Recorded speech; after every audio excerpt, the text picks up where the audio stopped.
kerinduan yang dirindukan oleh pemimpin gereja Bethel, yaitu memperbanyak gereja, memperbanyak hamba-hamba Tuhan, dan memperbanyak orang-orang yang percaya kepada Tuhan untuk melayani Tuhan dan menjadi berkat bagi banyak orang. Nah, Bapak Ibu Saudara, hari ini gereja Bethel memberikan tema kebenaran firman Tuhan buat kita semua adalah iman dan misi. Dan ini merupakan satu kerinduan Tuhan Yesus supaya setiap kita yang beriman dan lewat hidup kita, misi daripada Tuhan Yesus dapat terlaksana. Misi daripada Tuhan Yesus adalah supaya setiap orang dapat melayani Tuhan, setiap orang menjadi saksi Kristus, setiap orang membawa orang lain kepada Kristus, dan visinya supaya setiap orang masuk dalam kerajaan surga. Langsung saja kita melihat di dalam 2 Korintus pasal yang kedua, 2 Korintus pasal yang kedua, ayat yang ke-12 sampai ayat yang ke-17. 2 Korintus pasal yang kedua, ayat 12 sampai ayat yang ke-17. Kalau sudah ketemu, mari kita baca bersama 2 Korintus pasal 2 ayat yang ke-12 sampai 17, 2-3. Ketika aku tiba di Troas untuk memberitakan Injil Kristus, aku dapati bahwa Tuhan telah membuka jalan untuk pekerjaan di sana. Tetapi hatiku tidak merasa tenang karena aku tidak menjumpai saudaraku Titus. Sebab itu aku minta diri dan berangkat ke Makedonia. Tetapi syukur bagi Allah yang dalam Kristus selalu membawa kami di jalan kemenangannya. Dengan perantaraan kami ia menyebarkan keharuman pengenalan akan Dia di mana-mana. Sebab bagi Allah kami adalah bau yang harum dari Kristus di tengah-tengah mereka yang diselamatkan dan di antara mereka yang binasa. Bagian terakhir kami adalah bau kematian yang mematikan, dan bagi pertama bau kehidupan yang menghidupkan. Tetapi siapakah yang sanggup menunaikan tugas yang demikian? Sebab kami tidak sama dengan banyak orang lain yang mencari keuntungan dari firman Allah. Sebaliknya, dalam Kristus kami berbicara sebagaimana mestinya dengan maksud-maksud murni atas perintah Allah dan di hadapan. Nah, Bapak Ibu Saudara, Rasul Paulus berkata kepada kita supaya perantaraan kita menyebarkan keharuman pengenalan akan Dia di mana-mana. Baik di antara orang percaya, baik juga di antara orang yang tidak percaya. Nah, Bapak Ibu Saudara kasih Tuhan, ciri orang Kristen yang bertobat adalah adanya perubahan hidup dalam dirinya yang bisa dilihat dari hari ke hari, yang bisa dirasakan dari hari ke hari. Bukan hanya sebuah agama, bukan hanya sebuah kepercayaan, bukan hanya sebuah kegiatan dalam persekutuan konser daripada dan peribadatan di dalam gereja, tetapi ada sebuah keharuman yang timbul di dalam hidup kita, bukan karena sebuah parfum buatan dari Itali, buatan dari Indonesia, bukan. Tetapi saudara, oleh karena ada Kristus di dalam hidup kita. Keharuman lewat apa? Keharuman lewat perbuatan kita. Keharuman lewat tutur kata kita. Keharuman dari segala tindak tanduk kita. Di dalam rumah tangga, harum terhadap suami, harum terhadap istri, harum terhadap anak-anak, harum terhadap orang tua. Di dalam pekerjaan, harum kepada semua orang yang satu tujuan, mengembangkan sebuah usaha. Harum di mana? Di tempat kita perkuliahan. Dan itu adalah ciri-ciri orang-orang Kristen yang bertobat. Tentunya yang menghasilkan buah-buah pertobatan. Sebagaimana ketika Yesus menjumpai atau menemukan sebuah pohon ara. Tentu Bapak Ibu tahu tentang pohon ara itu. Pohon ara itu dikatakan dalam firman Allah untuk sangat lebat daunnya, berarti pertumbuhannya bagus, akarnya bagus merambat kemana-mana. Tetapi buahnya. Ternyata pohon ara itu tidak berbuah. Yang pada akhirnya pohon ara itu seketika itu dikutuk oleh Tuhan dan pohon ara itu mati seketika. Nah, Bapak Ibu Saudara, kita tidak hanya diinginkan kita bertumbuh berakar dan berdaun lebat, tetapi Tuhan mau supaya kita menghasilkan buah. Buah apa? Adalah buah pertobatan. Buah apa? Adalah buah perubahan hidup. Buah apa? Adalah keharuman kita. Di waktu kita berbicara, di waktu kita bertindak, di waktu kita bermasyarakat, dimanapun kita berada, keharuman yang orang lain dapat lihat dan dapat nikmati di dalam hidup kita. Atau seperti firman Allah berkata bahwa ketika Yesaya melihat dua keranjang buah, yang pertama ada keranjang buah yang isinya buah itu semuanya asam, dan karena begitu asamnya tidak bisa dinikmati, yang akhirnya dibuang menjadi sampah, diinjak-injak. Tetapi ada satu keranjang buah, dan buah itu sangat manis sekali, dan buah itu bisa dinikmati, Saudara. Nah, hari ini pilihan ada di tangan kita. Kita mau menjadi keharuman, atau kita mau berbau busuk, atau kita menjadi buah yang asam, yang didepeh oleh orang, yang tidak dipandang oleh orang, atau kita menjadi buah yang manis, yang selalu dinikmati orang, yang selalu mau didekati orang, yang selalu mau dibeli orang. Dan hidup kita sangat menyenangkan banyak orang. Karena orang yang sudah diselamatkan dan bertumbuh sebagai anak Tuhan pasti memiliki hati yang rindu untuk melayani Tuhan, memberikan buah di dalam hidupnya. Nah, Tuhan menjadikan manusia dengan tujuan agar apa, Bapak Saudara? Agar manusia bisa memberikan kontribusi lewat hidup manusia itu sendiri, tentunya kontribusi untuk membuat dunia ini menjadi tempat di mana kerajaan surga dinyatakan. Kontribusi berarti kita dapat mengambil bagian supaya kerajaan surga ada di dalam dunia. Kerajaan surga ada di dalam rumah tangga kita. Kerajaan surga ada di gereja kita. Kerajaan surga ada di tempat di mana kita bekerja. Inilah yang disebut misi.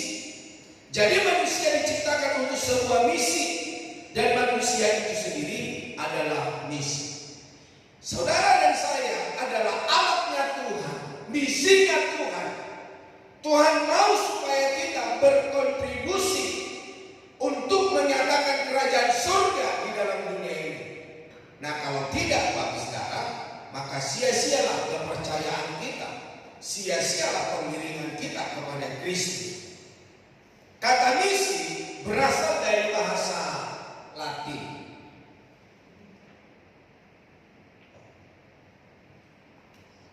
yaitu mito, yang berarti mengutus. Menjadi seorang Kristen berarti diutus ke dunia sebagai wakilnya Tuhan Yesus. Seperti Yesus katakan di dalam Yohanes 20 ayat 21b dikatakan, sama seperti Bapa mengutus aku, sekarang aku mengutus kamu.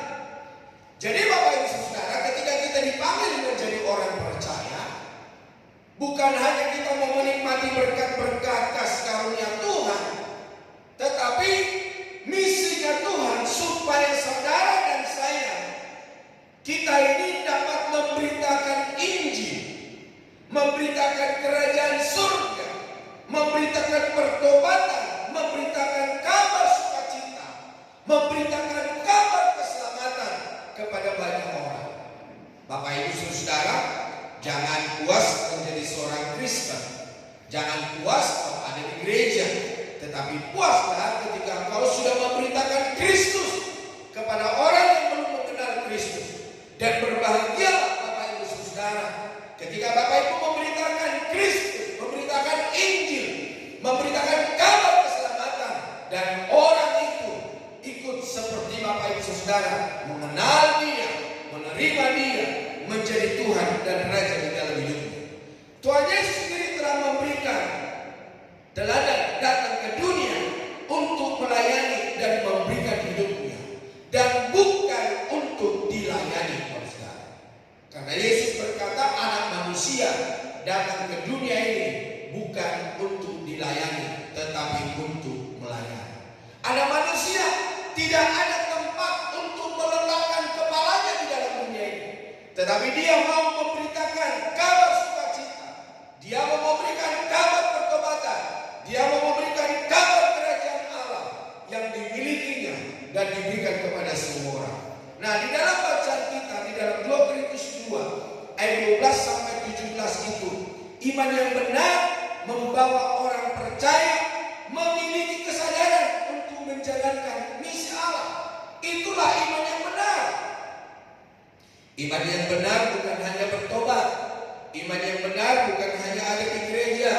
Iman yang benar bukan hanya bersekutu sebagai orang-orang percaya, tetapi iman yang benar membawa orang percaya memiliki kesadaran untuk menjalankan misi ilahi, misinya Allah.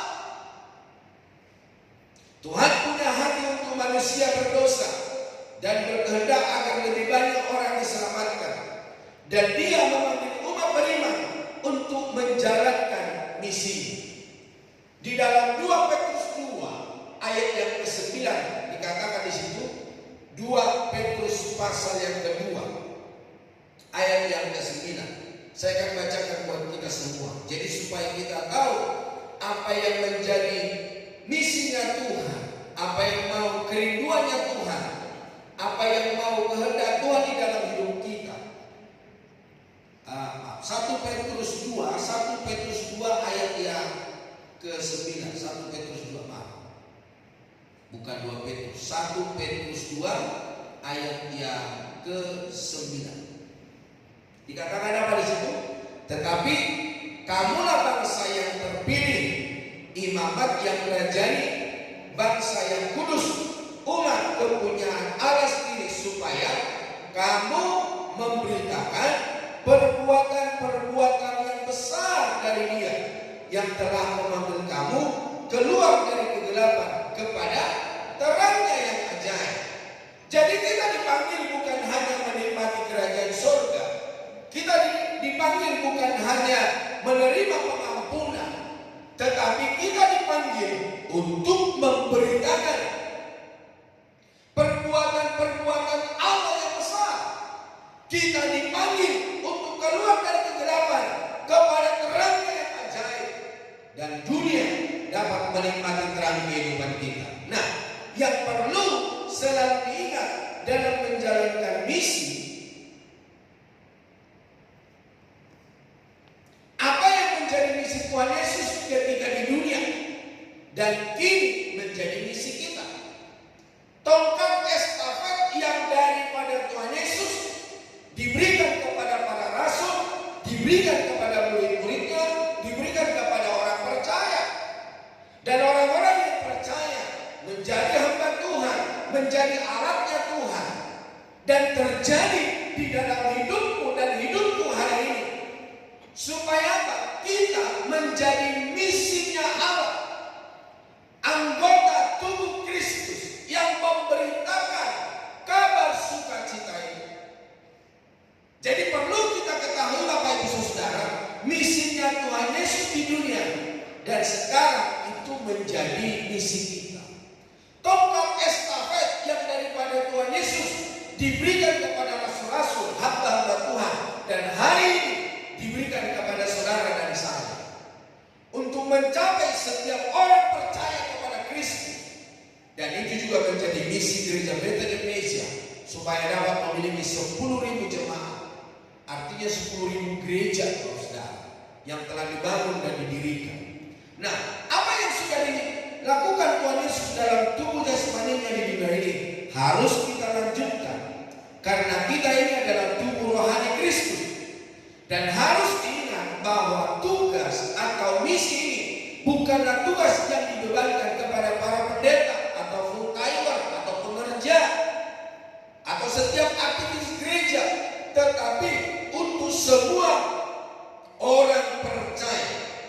Alkitab menegaskan bahwa setiap orang percaya adalah hamba yang harus melayani. Jadi semua orang Kristen harus terlibat dalam misi ini. Siapapun kita yang hadir hari ini, saudara, kita ini telah dipilih oleh Tuhan dari begitu banyak orang. Mungkin satu suku dengan kita, satu level dengan kita, satu tingkat dengan kita, di dalam sekolah, perkuliahan, dalam bisnis. Tetapi saudara dan saya dipilih oleh Tuhan supaya kita menjadi perpanjangan tangannya Tuhan. Jadi bukan kita hanya sekedar ada di gereja, saudara, menyetor muka di gereja, tetapi kita ini telah menerima tongkat estafet. Nah, apa yang harus kita kerjakan dan apa yang kita dapatkan dari setiap misi yang Tuhan sudah sediakan? Yakinlah Bapak Ibu Saudara, yang pertama bahwa Tuhan telah membuka jalan. Dia akan turun bekerja di dalam segala apa yang kita kerjakan ketika kita melanjutkan misinya Tuhan. Dan jangan takut Bapak Saudara, ketika Bapak Ibu menyaksikan kebaikan Tuhan, menyaksikan pertobatan Bapak Ibu, menyaksikan apa yang telah Tuhan berikan bagi Bapak Ibu Saudara. Minggu lalu saya sudah berkata, apa yang dapat kita saksikan di dalam hidup kita? Mungkin kita tidak hafal tentang Alkitab, tetapi saya tidak percaya pengalaman kita pribadi dengan Tuhan itu kita bisa saksikan kepada orang lain, dan itu tidak akan merugikan orang lain. Dan orang lain akan mendengar dan melihat pertobatan kita. Jadi apa yang kita saksikan? Masa lalu kita yang hancur, masa lalu kita yang tidak baik. Kita berkata, dulu saya orangnya begini, begitu dan lain sebagainya. Kalau saya berumah tangga, model saya begini, begitu dan lain sebagainya. Kalau saya berbisnis, saya menjadi seorang penipu, pembohong, maling. Tapi sekarang ketika saya percaya Yesus, semua itu dapat saya tinggalkan. Dan saya hidup berharap dan bersandar kepada Tuhan. Itu di masa-masa kelam yang kita kerjakan, dan sekarang kita sudah bertobat. Dan setelah kita bertobat, kita berkata, sekarang hidupku telah diubahkan. Kalau dulu saya pencuri, sekarang sudah tak lagi. Tuhan mampukan saya. Tuhan mampukan saya bukan menjadi penipu. Tuhan mampukan saya bukan seorang penjuri. Tuhan mampukan saya bukan menjadi seorang manusia yang keras kepala. Dan orang dapat melihat kelembutan di dalam kita bertindak, berbicara dan lain sebagainya. Tetapi kalau hal itu semua, apa yang saya sebutkan tadi, itu masih ada di dalam hidupmu, berarti kau tidak bertobat dan kau tidak bisa jadi misinya Tuhan. Namun orang yang telah bertobat, orang yang telah dipilih oleh Tuhan, tentu ada sebuah perubahan hidup yang mereka tunjukkan. Jadi Bapak Ibu Saudara kasih Tuhan, masa lalu kita bisa saksikan. Atau yang kedua, setelah kita bertobat, setelah kita di dalam Kristus, perubahan apa yang terjadi? Tadi malam waktu kami pria-pria ketemu, ada seorang yang berkata begini di antara kami. Kalau saya bekerja ke luar kota dan saya dikirim oleh perusahaan di bisnis itu, dan kami punya rekan kerja, dan mereka itu suka minum keras, bukan hanya main perempuan. Sekalipun saya tidak ikut dengan mereka, tidak minum keras, tidak merokok dengan mereka, tidak main perempuan. Tapi ketika saya datang ke gereja, saya merasa saya itu tidak layak. Sekalipun saya tidak melakukan hal itu. Ketika saya disuruh untuk melayani, aduh saya bilang, saya belum layak Pak Pendeta. Jadi Bapak Ibu Saudara kasih Tuhan, ketika dipanggil oleh Tuhan, ketika sudah bertobat, ada merasa, aduh saya tidak layak. Dengan hidup masa lalu saya tidak layak. Jangankan hidup masa lalu, bersama dengan orang-orang yang belum percaya, melakukan kejahatan, dan ketika datang ke gereja merasa juga belum layak. Jadi artinya begini Bapak Saudara kasih Tuhan, apa yang telah bisa kita saksikan ketika kita percaya kepada Yesus?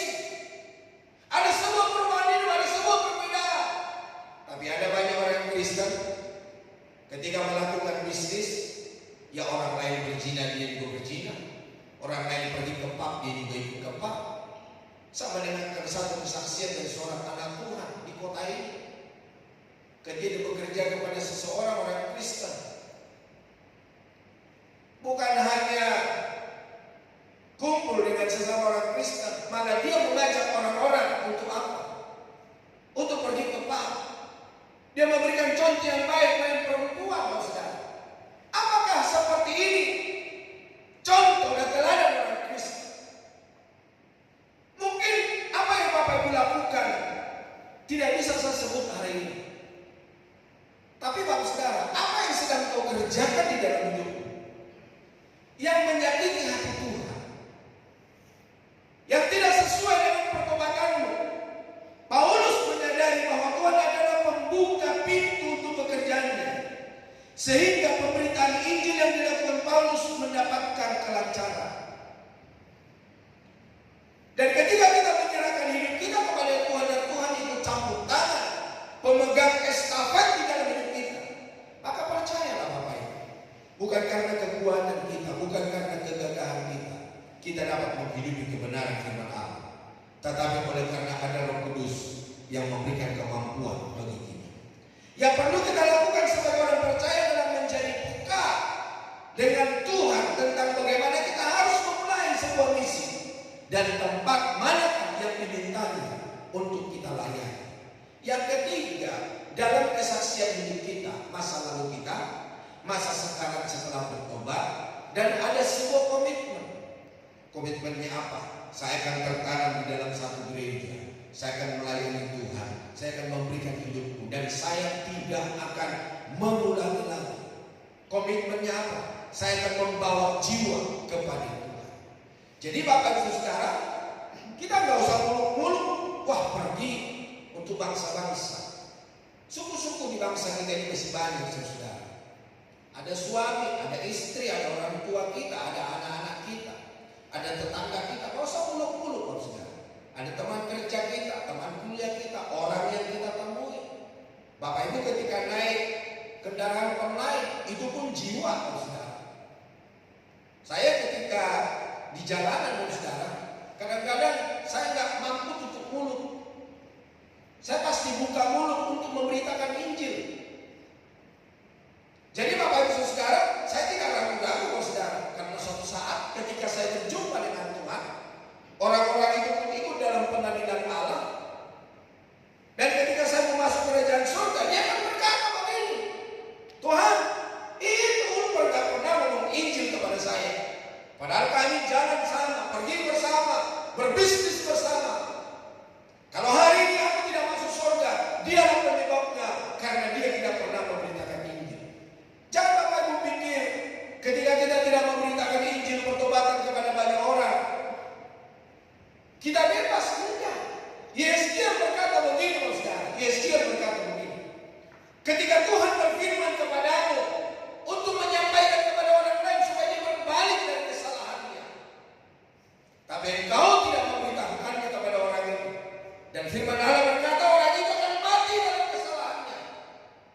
Tetapi ingat Bapak Ibu Saudara, firman Allah berkata Tuhan akan menuntut pertanggungan jawab nyawa orang itu terhadap engkau. Jadi saya bilang menjadi orang Kristen itu gampang, dibaptis, jadi anggota gereja. Tapi hidup sebagai orang Kristen gak segampang kita lakukan hari ini. Kita harus memberitakan, gak boleh berdiam diri, gak boleh tutup mulut, saudara. Katakan kasih Kristus. Yang penting Bapak Ibu Saudara, kita telah menyampaikan. Dia tidak mau menerima, itu bukan urusan kita. Firman Allah berkata urusan kita dalam menyambung, memberitakan. Kalau Tuhan memberikan respon terhadap mereka, seluruh itu dibukakan dari hidup orang itu, mereka itu mau menerima Tuhan Yesus. Bapak Ibu merasa tidak mampu, banyak orang yang bisa menemani Bapak Ibu untuk melayani orang itu percaya kepada Yesus, atau datang ke gereja, datang ke saya. Bagaimana kita memenangkan jiwa bagi Tuhan? Saya tidak suka-suka untuk orang jualan bakso, untuk orang bawa mobil online. Saya pasti menginjil, saudara. Nah, yang perlu kita lakukan sebagai orang percaya adalah menjadi peka. Kita peka. Jadi jangan kita tutup mata, jangan kita Tetapi biarlah belas kasihan yang daripada Tuhan ada di dalam hidup kita. Dan saya juga percaya ketika kita memberitakan firman Allah, bukan kita yang mampu, tapi Tuhan yang memampukan kita. Dan segala sesuatu yang kita sampaikan tidak akan pulang dan tidak akan kembali dengan sia-sia. Yesaya 55 ayat 8 sampai 11. Yesaya 55 ayat 8 sampai 11 dikatakan, sebab rancanganku bukanlah rancanganmu dan jalanmu bukanlah jalanmu. Demikianlah firman Tuhan. Seperti tingginya langit dari bumi, demikianlah tingginya jalanku dari jalanmu dan rancanganku dari rancanganmu. Sebab seperti hujan dari salju turun dari langit dan tidak kembali ke situ, melainkan mengairi bumi, membuatnya subur dan menumbuhkan tumbuh-tumbuhan, memberikan benih kepada penabur dan roti kepada orang yang mau makan. Demikianlah firman-Ku yang keluar dari mulutku, ia tidak akan kembali kepadaku dengan sia-sia, tetapi ia akan melaksanakan apa yang Ku kehendaki dan akan berhasil dalam apa yang Kusuruhkan kepadanya. Setiap firman yang kita sampaikan, mau satu kalimat, dua kalimat, tiga kalimat, satu ayat, satu halaman, satu jilid, firman Allah berkata tidak akan kembali dengan sia-sia. Banyak orang saya lihat, saya dengar di sosial media, sekarang mereka menjadi orang yang percaya kepada Yesus. Apa yang menjadi kesaksian mereka? Mereka berkata begini, dulu saya pernah dengar dari teman sekolah saya. Dulu saya pernah diajak ke gereja ketika Natal. Cuma satu kalimat atau mungkin hanya beberapa kalimat. Itu sudah lama, bertahun-tahun dia dengar. Tapi suatu saat ketika dia punya masalah, ketika dia punya persoalan, Tuhan kembali mengingatkan firman Allah. Tapi mungkin bukan hanya dalam kebenaran firman Tuhan. Ada orang-orang yang bertobat mengingat gambar Tuhan Yesus yang ada di rumah-rumah orang Kristen, di kalender orang-orang Kristen. Atau mungkin yang menjadi gambar di di PP-mu, di Facebook-mu, di Twitter-mu, di TikTok-mu, di WhatsApp-mu. Apa yang menjadi sosial media di dalam hidupmu kau tampilkan? Atau statusmu? Jangan statusmu status bunda bulanan. Jangan statusmu status marah-marah. Jangan statusmu status ngomongin orang. Lapor sama Tuhan, nanti Tuhan yang jawab. Gak mungkin loh saudara. Malah kadang-kadang saya melihat orang-orang yang buat status, orang-orang yang mengutarakan isi hatinya di sosial media, malah dihujat oleh orang, saudara. Jadi Bapak Ibu Saudara kasih Tuhan, percayalah setiap kalimat yang Bapak Ibu tanamkan kepada orang lain, suatu saat itu akan bertumbuh, berakar dan berbuah, dan mereka bertobat menerima Yesus Kristus menjadi Tuhan dan Raja. Yang kedua, saudara, percayalah ketika Tuhan memanggilmu untuk memegang tongkat estafet itu, Tuhan memberikan kemenangan. Karena kita tidak sendiri, saudara. Ada Tuhan, ada Roh Kudus yang bersama dengan kita. Tuhan memberikan kemenangan di dalam ayat yang ke-14 dari bacaan kita tadi. Nah, Bapak Ibu Saudara, misi yang kita jalankan adalah medan peperangan yang penuh dengan tantangan. Jadi ketika kita menginjil, ada memang orang-orang yang ketika kita sekali ngomong, mereka menerima Tuhan, mereka merespon dengan baik. Tetapi ketika kita memberitakan Injil, ada orang yang berkata, aku sudah sering dengar itu. Seperti supir di gereja kami, saudara, yang selalu membawa saya setiap hari dalam pelayanan di gereja. Waktu saya injili dia berkata begini, Om, saya sudah sering dengar itu. Dia panggil saya Om, padahal dia lebih tua dari saya. Itu panggilan kehormatan, saudara. Saya sudah sering dengar itu. Karena saya menjadi supir gereja bukan hari ini saja. Sebelum saya di tempat ini, saya supir gembala sidang. Saya supir dalam sebuah gereja. Saya sudah sering dengar tentang apa yang Om katakan buat saya. Tapi saya bilang begini sama dia, ini kesempatan terakhir. Tidak ada yang kedua lagi. Kalau kau tidak respon dengan baik, ini kesempatan terakhir. Tuhan bilang ini kesempatan terakhir. Ya om, nanti om. Berapa hari kemudian dia masuk ke IGD. Dia telepon saya, istrinya telepon saya, istrinya, anak-anaknya telepon saya. Pak, tolong doakan suami saya ada di ruang IGD. Dia menyuruh kami untuk telepon Bapak. Di depan istrinya, depan anak-anaknya. Aku tuntun dia untuk mengenal Kristus, saudara.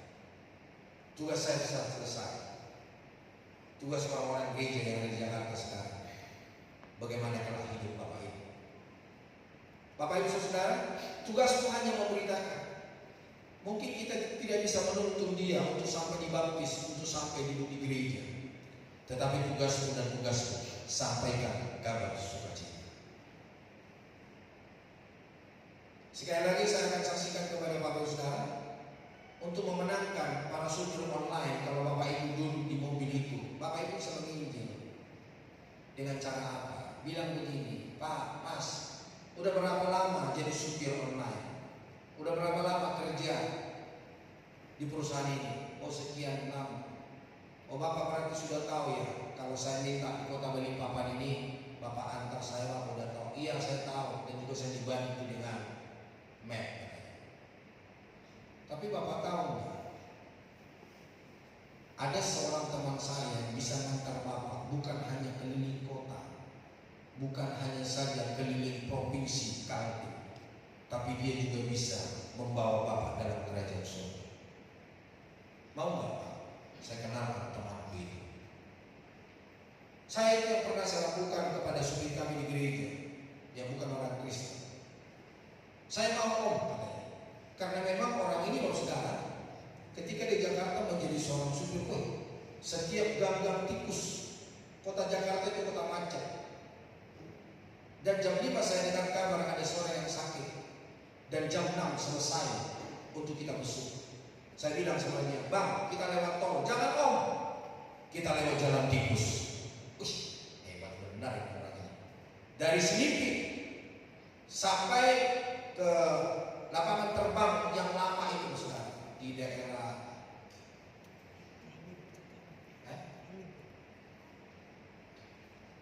sekarang ada di tempat itu penjualan onderdil mobil PRJ gitu ya. PRJ di daerah PRJ dari Petamburan. Wah itu jangan harap lewat tol kalau sekarang. Itu jam 5 itu jam pulang kerja. Tapi dia bilang sama saya, Om, serahkan sama saya yang menuntun jalan. Aku ikutin ya saudara. 20 menit nyampe. Padahal itu waktu macet keluar orang kerja. Dia bawa lewat jalan-jalan kecil, jalan-jalan tikus. Saya salut dengan dia. Akhirnya saya bilang begini, kalau abang bisa bawa saya lewat jalan-jalan kecil, gak sampai 1 jam kita sampai tujuan ke rumah sakit. Mitra keluarga di PRJ. Mau nggak bang? Saya kenalkan teman saya. Bukan hanya abang dibawa jalan-jalan kota Jakarta, tapi dia pun membawa abang sampai kerajaan surga. Dia bilang apa sama saya? Om, berarti saya ke gereja om. Saya bilang begini, persoalannya bukan ke gereja atau tidak, tapi persoalannya kamu percaya gak? Kamu mau nggak terima dia menjadi Tuhan dan Raja? Waktu akhir dari hidupnya, saya tetanggaan dengan dia, sudah nggak jauh, nggak sampai 50 meter. Tapi mungkin dia malu, dia sungkan. Dia telepon temannya yang satu kerja di gereja kami, yang sudah orang Kristen. Dan akhirnya, karena supirnya itu kami sudah perlengkapi untuk dia menginjil. Akhirnya di akhir hidup supir kami lah yang mendoakan dia. Bapak Ibu saudara, mungkin waktunya bukan kita yang membawa orang itu, tapi yang penting apa yang kau telah sampaikan itu tidak akan kembali dengan sia-sia. Jadi artinya begini, mahkota itu bukan untuk hanya seseorang, karena kita bekerja sama untuk merebut dia. Setiap kita menerima upah daripada Tuhan. Bapak Ibu saudara kasih Tuhan, Tuhan senantiasa memberikan kekuatan penyertaan, dan di dalam ayat ini disebut Paulus sebagai jalan kemenangannya. Engkau dan aku jalan kemenangan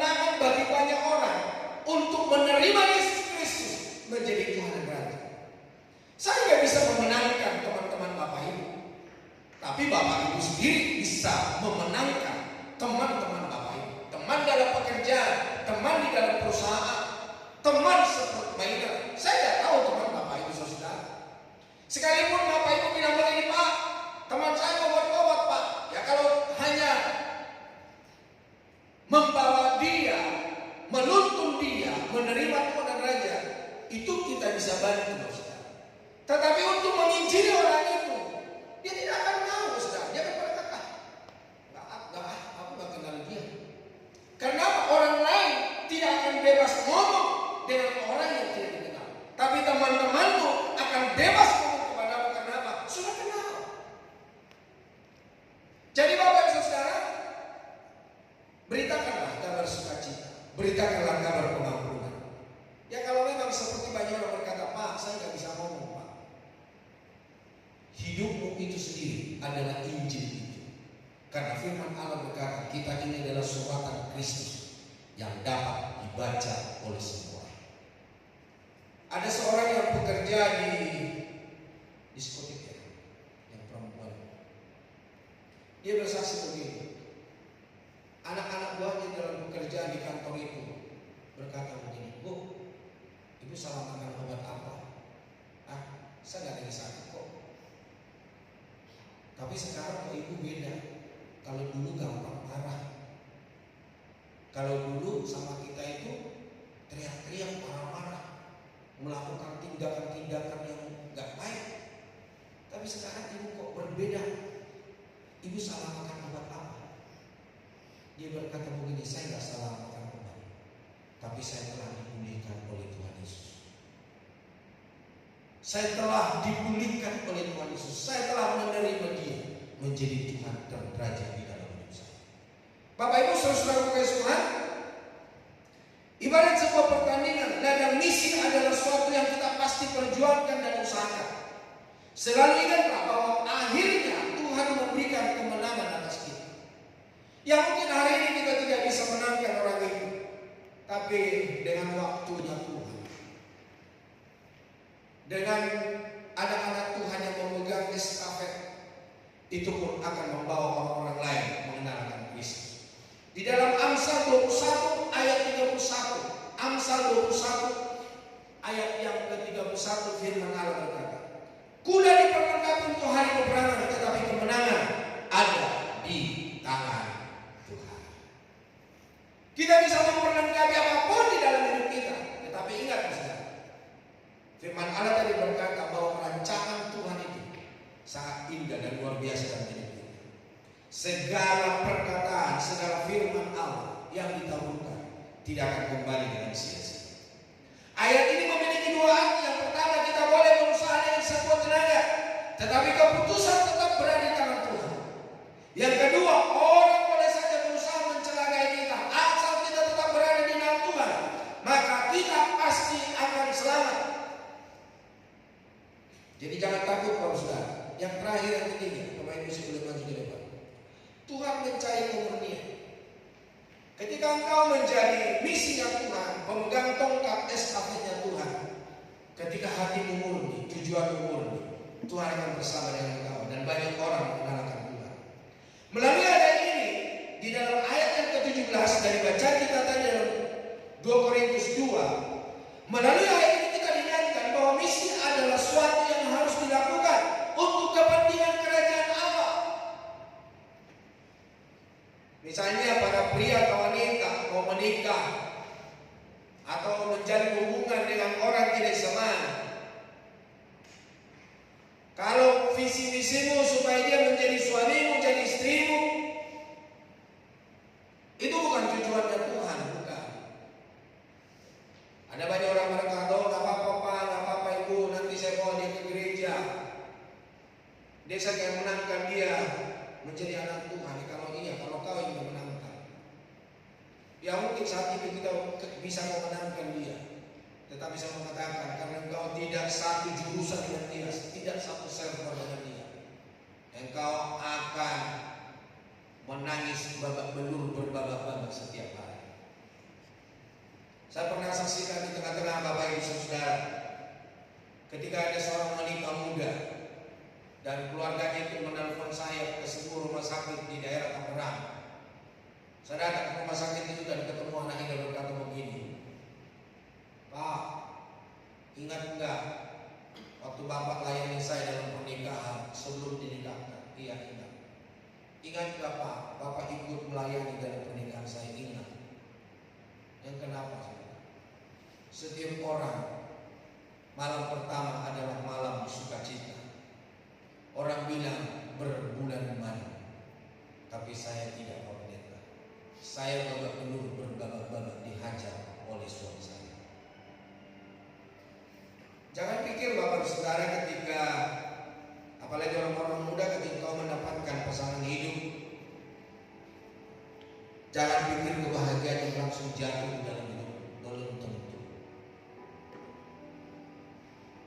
Makanya saya suka dalam pernikahan, saya suka bilang sama orang-orang muda sebelum mereka menikah, tatap dulu wajah calonmu.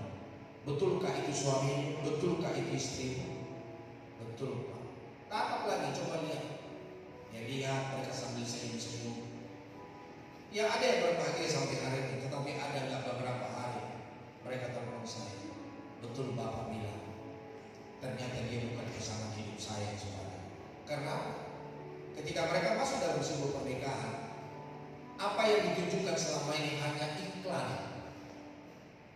Karena biasanya orang pacaran yang dikeluarkan adalah yang baik-baik, tapi setelah masuk dalam pernikahan, yang jahat pun tidak bisa untuk disaringkan.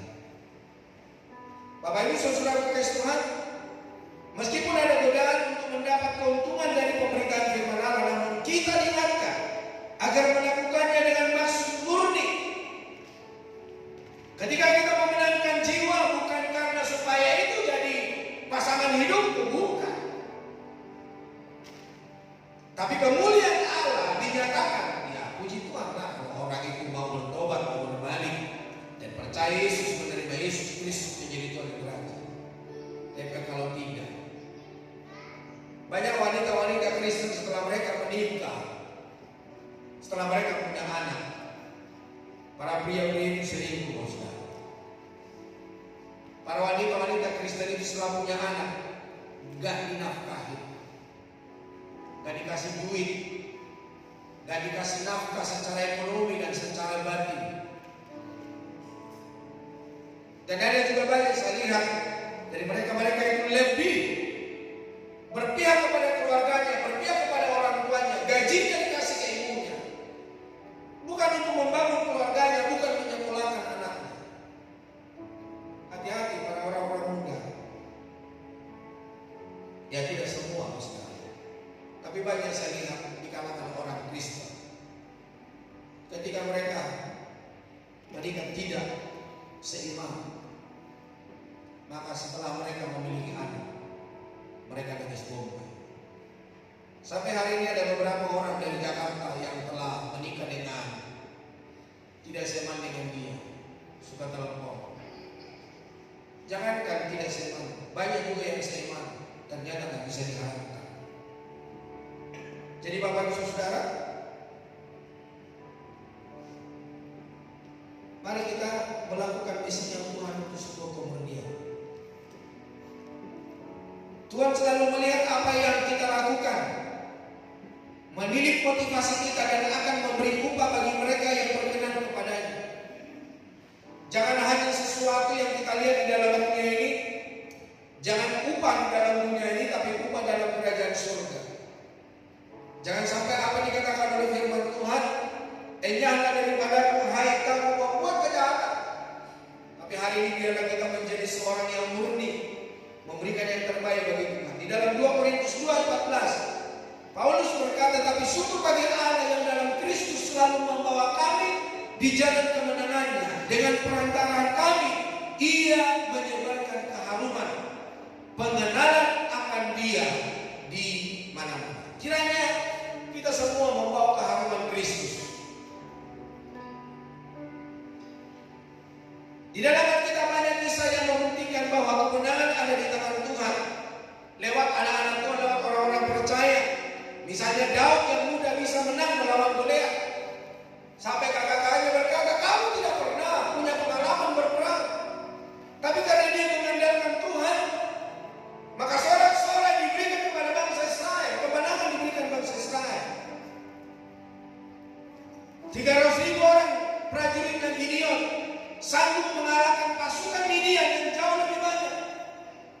Demikian juga pula pada masa kini, masalah apapun dapat kita kalahkan bersama dengan Tuhan.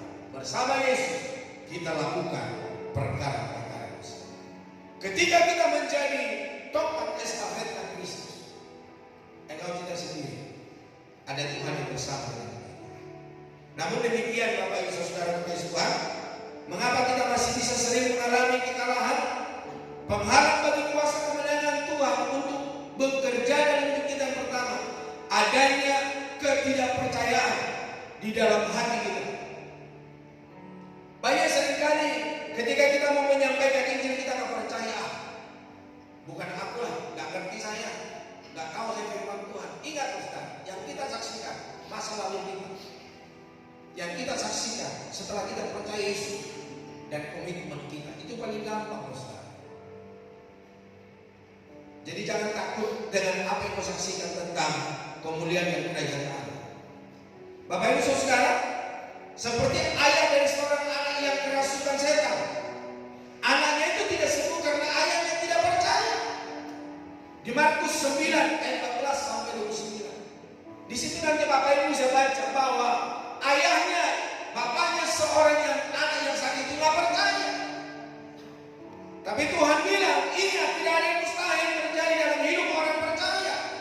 Markus 9:23.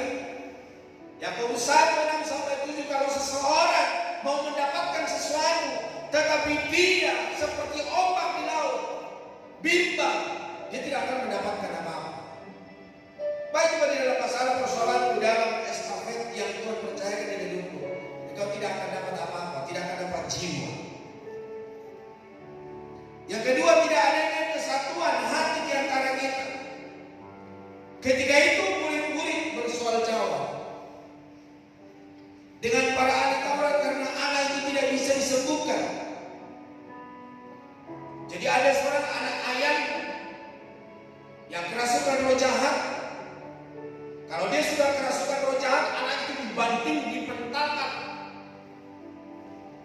Dan murid-muridnya tidak bisa melayani. Makanya orang-orang Farisi berkata, kamu kok gak bisa. Tapi ketika itu mereka melapor kepada Tuhan, kami gak bisa. Namun di dalam Mazmur 133 ayat 1 sampai 3 dikatakan, seperti embun yang turun dari gunung Hermon mengalir sampai ke danau Galilea. Kesanalah Tuhan memerintahkan berkat-berkat Allah. Tuhan menginginkan untuk kita bersatu-satu di dalam Kristus. Jadi Bapak Ibu Saudara, mungkin saya tidak bisa memenangkan orang itu, atau mungkin ada di antara kita yang bisa memenangkannya, atau mungkin satu di antara kita, atau dua orang di antara kita berkerumun, berkeroyok untuk apa? Orang itu supaya dimenangkan oleh Kristus. Kita yang berdua tidak bisa memenangkannya. Mungkin Bapak Ibu yang ketiga, yang keempat, yang kelima. Dan ketika kita satu tujuan untuk merebut orang itu, saya tidak percaya saudara, Tuhan akan memakai setiap kita lewat talenta dan kemampuan yang Dia berikan. Dan ingat, jangan kau berkata begini, itu jiwa saya. Setiap orang yang kita bawa kepada Kristus itu miliknya Tuhan. Tidak ada seorang pun yang berhak di antara kita berkata itu jiwa saya. Saya menangkan dia. Bapak Ibu Saudara, orang yang suka bertengkar pasti adalah orang yang sombong, merasa pintar sendiri dan tidak mau merendahkan diri dan tidak mau. Ya. Kalau kita tidak mau bersatu untuk melayani Tuhan, memenangkan jiwa, ya boleh kita melihat apakah kita menjadi seorang yang sombong, apakah kita menjadi seorang yang mementingkan diri sendiri, yang menganggap kita lebih pintar dari orang lain, atau ketika kita tidak mau diaku, kita merasa lebih mampu dari orang lain. Hari ini saudara, mari kita semua sama-sama dengan kerendahan hati, setiap kita yang telah diberikan oleh Tuhan memegang estafet ini, supaya itu kita bekerja bersama-sama, memenangkan jiwa, melayani Tuhan, dan berbau harum bagi banyak orang. Tuhan memberkati. Amin. Kita sama-sama bangkit berdiri dan pelayan perjamuan boleh